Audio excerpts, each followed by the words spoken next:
23 gold medals. That's my personal best for Trackmania's Random Map Survival, and today I'm gonna try and beat it. Go for gold, or do you skip and hope for something better? Okay, this is the run then. This run is a great showcase of what I'm calling JP's 7 L's to avoid taking an L in Random Map Survival. It just doesn't make any sense. And you have to get the flick up, I think. The first one is luck. Sure, the maps are random, so you're gonna need to get lucky with what maps you get. But what I'm talking about are those special moments that every great run needs to have. And in this case, we didn't have to wait long. I think I'm underestimating how hard the end is. But I might get 2 shots at it if I can drive the start well.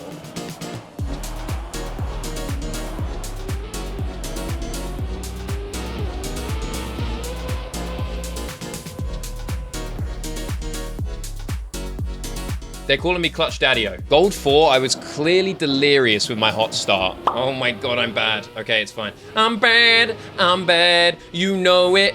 I'm bad at drifting. No, I'm not. Look at that. Extendo, they call me the Extendo. They call me Extendo Patronum Harry Potter, you know? Extendo Patronum! And that spell makes the drift longer. 60 seconds, this is a skip. Someone tell me, but this is a skip, right? It's a long full speed map. Doesn't look complicated, but look at the times. Problem is, this is not actually hard. I'm just making it look way harder than it is. This is easy because it's edited medals. The author time is set by your validation run during map creation, but the gold medal can actually be changed to any value you want. However, for Random Map Survival, they use the default calculation, author time multiplied by 1.06, rounded up to the next second. Basically, all you need to remember is, if you see edited medals, it's gonna be slightly easier to get the gold. It's tempting with short maps to play them way more than long maps, because you get so many chances, but a lot of them are just hard. Like this is just, I don't actually know what you can do to make this work cleanly. It's edited. Oh, and we get it. Okay, this map was pretty simple. Just one single ice slide, and the edited medals made it a lot more gettable, as we only needed to get a time of under 9 seconds to get the gold. Okay, and we get, with the edited medals, easy money. This one was a well-built mixed map, played by some of the best players in the world. We're getting to the point now where we are kind of losing time. And after spending about 2 minutes learning it, we managed to get a run through with a few mistakes, but the no respawn timer was showing if we could just do it without those mistakes, we'd be on our way to a gold medal. I'd be shocked if this wasn't it. 35.70. I mean, it's close though.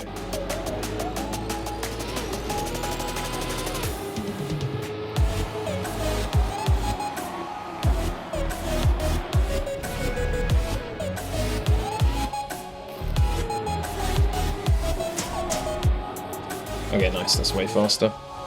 And we get the clean thing. Yeah, this map actually is, I no regrets thumbs upping this one. Pretty good map right here.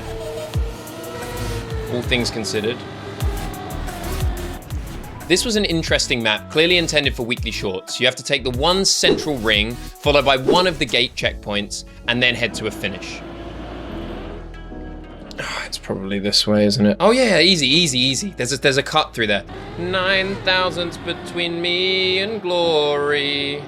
Glory like Robert Horry. He's got the most rings in NBA history. Even though you wouldn't know his name, he's a mystery. One of my weaknesses is I'm not very observant. It's why I never spot shortcuts and why I struggled to spot an obvious strategy here until chat told me about it. What do you guys think?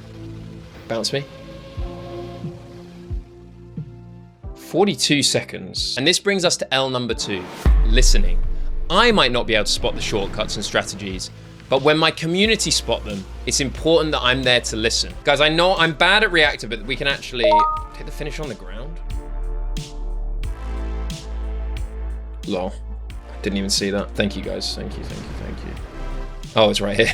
I was almost halfway to my PB of 23 golds, and the timer was still almost at max. Oh, guys, we can relax. I think this is a good run. Stylish, style points. Okay. This was quite an old ice map, but it was pretty well built. The 10-second gap between the world record and the gold medal that I needed to get gave me a lot of confidence. But because it was built on the old ice physics, there were quite a few opportunities to slide out. I ended up safing quite a few of the ice slides and managed to secure the gold. Just take it easy here. AT is big. You love to see it. Up until this point, we've been pretty lucky with the maps. Sure, some of them have been a little tricky, but for the most part, they've been really gettable. The thing about luck is it can change in an instant. And when it does, if you're not ready, it can kill your momentum and put the entire run at risk. Now, you guys are gonna say skip. I just wanna try one thing. I just wanna get it once. Okay, let's go next. You've played this and you didn't get it. Okay, that's good. Brain rot number 14. Oh yeah, we're probably not getting that. Okay, this looks gettable. It always feels terrible to skip back to back. But in this case, I should have taken one look at the terrible state of this map and moved on. I don't know, it depends how you land here. We'll try this a little bit longer. But for some reason, I persevered, invested way too much time, and then the sunk cost fallacy started to kick in. I'd already invested a good chunk of time into understanding the map, so it was hard to tear myself away.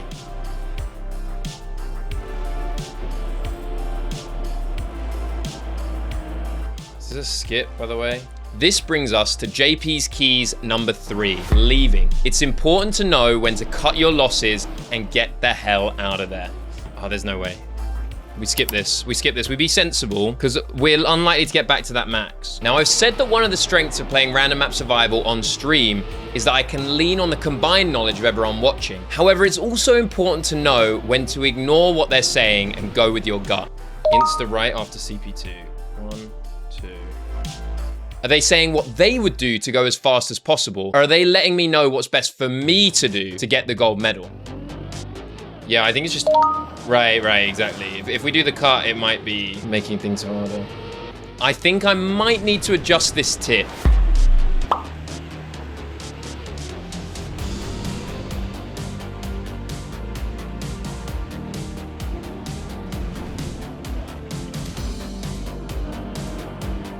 For a lot of the maps so far, I've been able to kind of think myself around a situation or get a tip from chat. But on these next couple of maps, I just needed to use all my skills to get through it with clean driving and crisp lines. I might be faster if I just full speed this, so we might not actually need the... Oh, I thought I was gonna clip it with my back wheels.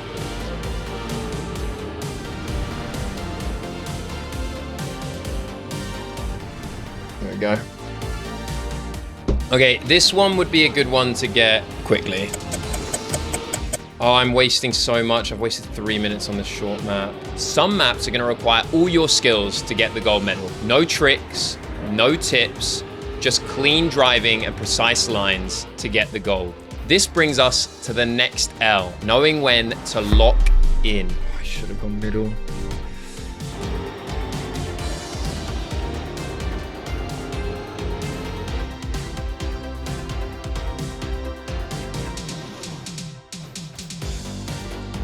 Oh, wow, that's not it. Okay, 4 minutes left. Come on, we need to put, I would love to put at least 6 minutes back on the board.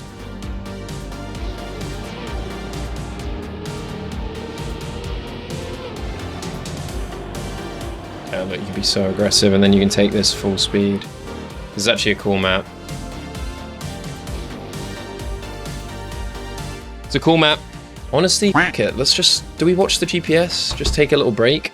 Watching the GPS here might seem a little odd, but if the map has plastered it right over the center of the screen with an animated graphic of it rolling up from the bottom, it's a good chance that the map might not be that fun to play if you don't watch it. So I took a look, and sure, it was good to know about the bug slides, but the end had me a little worried.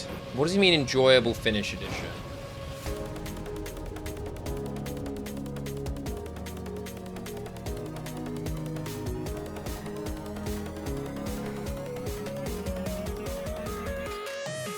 What the? So he was like at the finish, but like super early. So I'm not too worried about.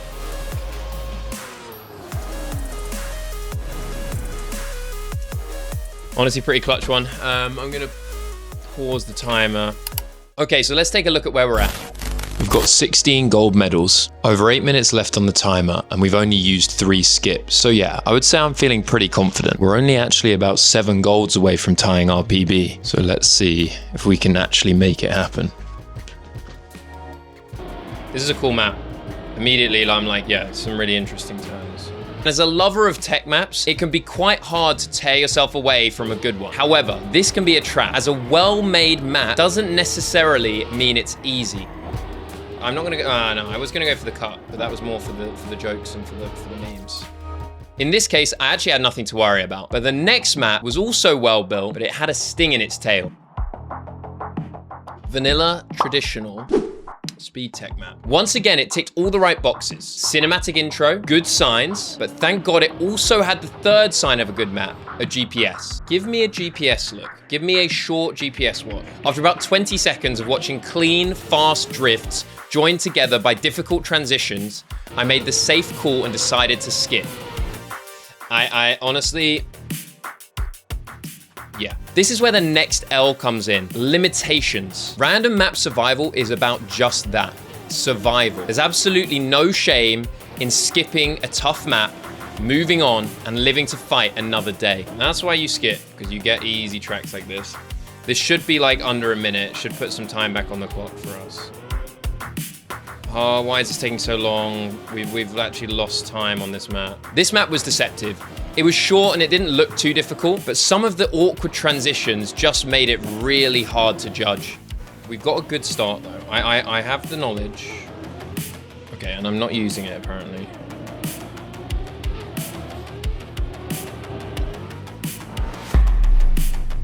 Guys, no need to panic. 6.5 minutes. We're okay. We're okay. 18. We don't have to go that much further. Medals 19, 20, and 21 all gained me time, taking under 3 minutes. And thank God I had some time banked, because the next map would be a tough one. I can't see where I'm driving. Why have they built this like this? It doesn't make any sense. I think I can get this. I think I can get this. I think I can get this. I just can't see where the edges are. If you really want to succeed in random map survival, one thing you've got to learn to do is love the weirdness. The beauty of this challenge is you can really get any map. If we only wanted to play maps of one style or only high quality maps, we wouldn't be doing this. So it's important to remember that and embrace the inherent strangeness that comes with the maps found in this challenge. We can do it, we can do it. No, Sasui, did you see that? Did you see that run though? With that being said, there's definitely two types of weird maps in Trackmania. The first type is good weird, and this map was a great example of that.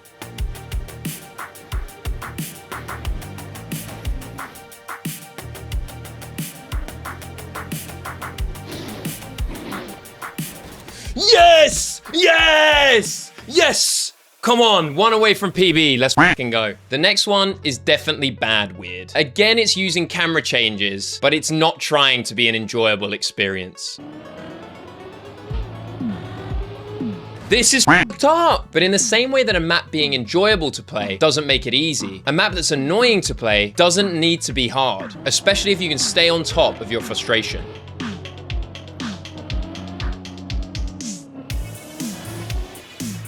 We can do this. Easy, easy map. They've given me a freebie. I'm getting motion sick from this, by the way. I would never get motion sick in this game.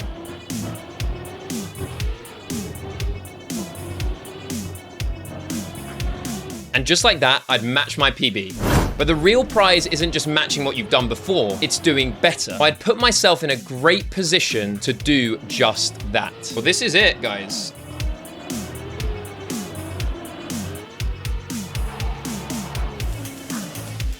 I need to go quicker. I need to go 9 seconds.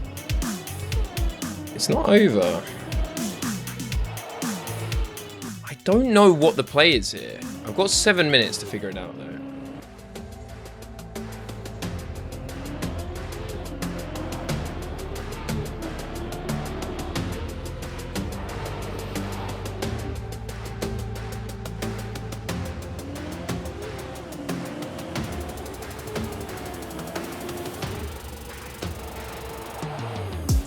Yes! Come on!